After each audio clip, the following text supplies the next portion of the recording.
खट्टी डकार का समझ लीजिए कि पूरा मैदा और आते हैं, पूरा सिस्टम ख़राब है और ये ठीक भी इसी आसानी से होता है। पंजाब के लोग तो बड़ा खाते हैं जी, खाना वाना बड़े शौकीन होते हैं, यारी दोस्ती के भी बड़े शौकीन होते हैं।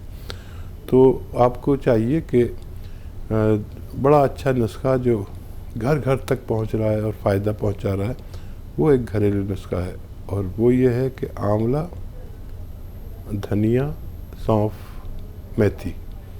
आंवला, धनिया, सौंफ, मेथी 200 ग्राम खरीदे और कलौंजी दा नमक कहते हैं जी इसको कलौंजी का एस्टेक भी कहते हैं और हिंदी में कहते हैं रसायन, कलौंजी दा रसायन।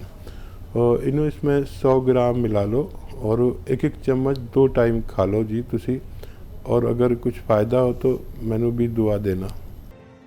ऐसे ही हकीम साहब के तजर्बे का फायदा उठाने के लिए हमारे चैनल हकीम सुलेमान खान को सब्सक्राइब करें और बेल बटन को दबाना ना भूलें, ताकि हकीम साहब के घरेलू नुस्खों से ज्यादा आप फायदा उठा सकें।